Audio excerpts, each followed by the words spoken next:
বন্ধুরা, আজকে চিংড়ি মাছের মাথা বাটা করব। তো কিভাবে বাটা করব তো চলো দেখাই। খেতে কিন্তু খুব ভালো লাগে এইভাবে বাটলে। প্রথমে আমি সর্ষের তেল দিয়ে দিচ্ছি। প্যানে আমি সর্ষের তেল দিয়ে দিয়েছি। বেশ খানিকটা কালো জিরে দিয়ে দিচ্ছি, 4টের মতো শুকনো লঙ্কা, রসুন, পেঁয়াজ কুচি। এগুলো কিন্তু অল্প ভাজা ভাজা করেছি। এবার আমি চিংড়ি মাছটা দিয়ে দেবো। চিংড়ি মাছের মাছটা দিয়ে দিলাম, পরিমাণ মতো নুন দিয়ে দিলাম। এবার সব একসাথে এগুলো লাল লাল করে ভেজে নেব।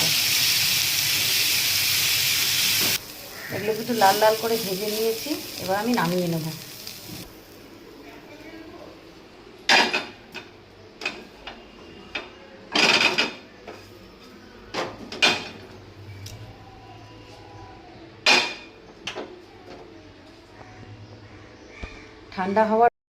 ঠান্ডা হয়ে গেছে। এগুলো সব আমি এখন শিলনোড়ায় বেটে নেব।